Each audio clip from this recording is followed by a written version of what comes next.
Katapusan mo na, Lolong!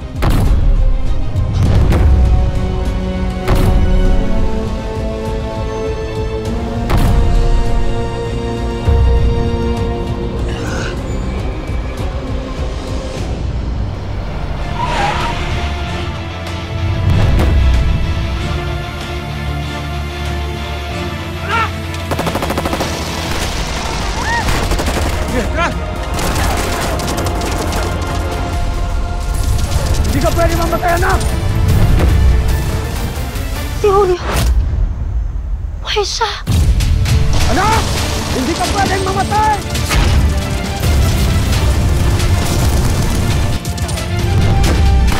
Mga hayop kayo! Huwag niyong pagtulungan ang anak ko! Buhay pa yung Julio na yan. Bakit nakikailang? Lolong! Lolong! Tara! Hindi ka pwede mamatay! Tulungan niyo anak ko! Isa niyo! Hayop kayo!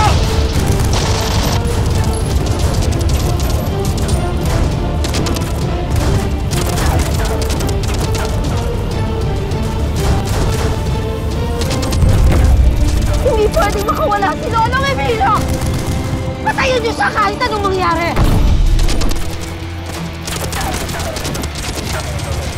Anak, kailangan kitang ialis dito! Meron ba si Julio? Narinig niyo ba yun? Tinawag ni Julio na anak niya si Lolong! Anak ni Julio, yung damuhong Lolong na yan! Magamasda! Tara, lusap!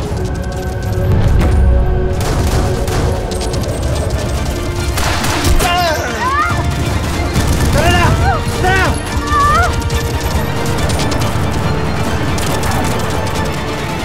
What are you willing to sacrifice in the name of love?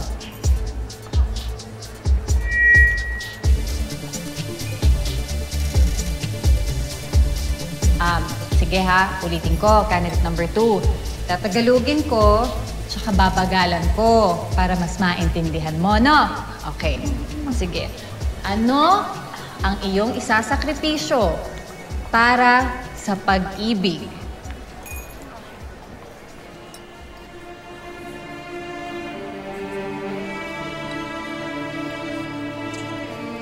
Epal talaga yan si Rika. Wala po akong hindi kayang ibigay para sa pagmamahal. Siyempre, hilig kasi sa lalaki. Balik talaga sa pag-ibig yan eh. Sino ba?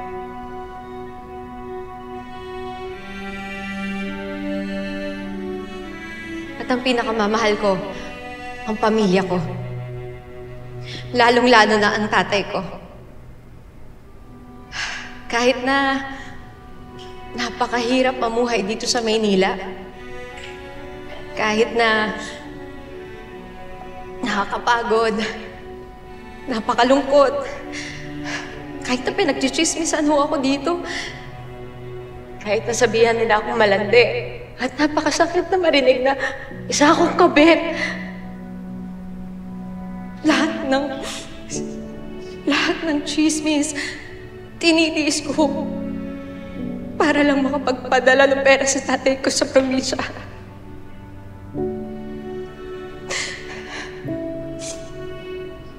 Alam niyo, maraming hindi may alam sa kwento ng buhay ko. Simula nung iniwan kami ng nanay ko, ang tatay ko ang tumayong ilaw at haligi ng tahanan namin. Siya lahat. Binuhos niya ang lahat ng pagmamahal sa amin. Hanggang sa nagkasakit siya sa puso. Sabi ko, Tay, baka kaya nagkasakit ka sa puso dahil sobra-sobra na yung pagmamahal mo sa amin.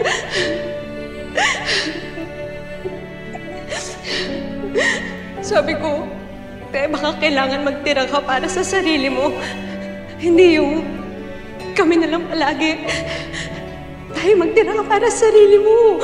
Sabi ko, Alam niyo ang sagot niya. Sabi niya, "Anak,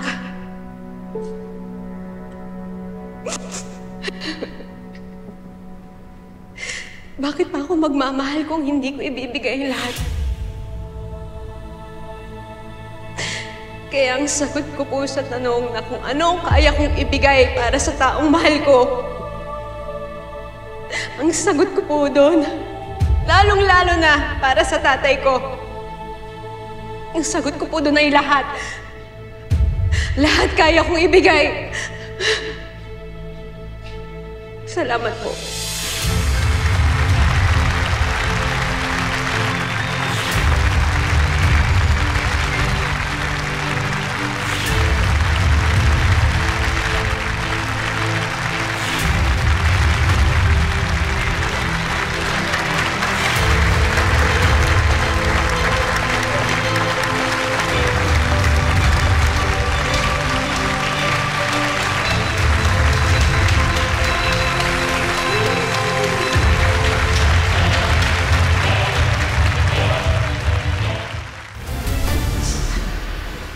Ay, nakakainis. Nakakainis yung tetet na yan. Tsaka bakit parang ako yata yung nakainom ng pampapurga? Pinapawisan ako ng malamig. Oo, nakakainis.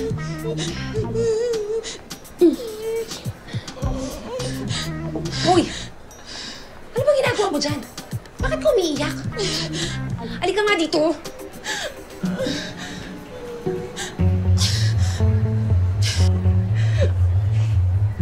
Bakit ka ba umiiyak? Kaya kasi yung sagot ni Tete Tit. Tamang-tama ko, Mars.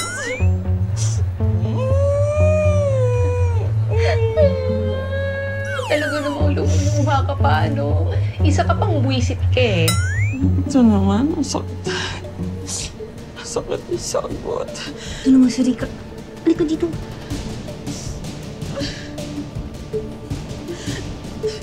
Sige, iiyak ka pa.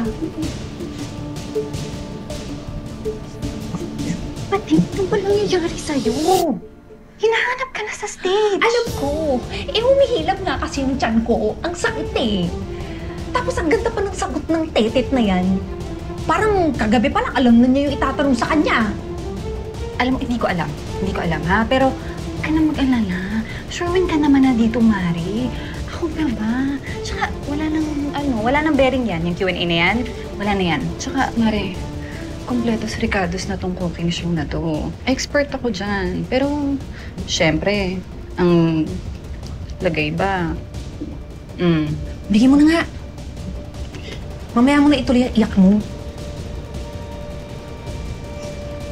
Oh, yan. Bilhin mo na yung mga hurado, ha? Kasama na yung sayo dyan. Basta sisiguraduhin mo, ako ang mananalo dito sa pageant na to, ha? Huwag bahala. Reko. Sandali muna, humihilab yung dyan ko. Ano ba naman to? Inom ka tubig, ha?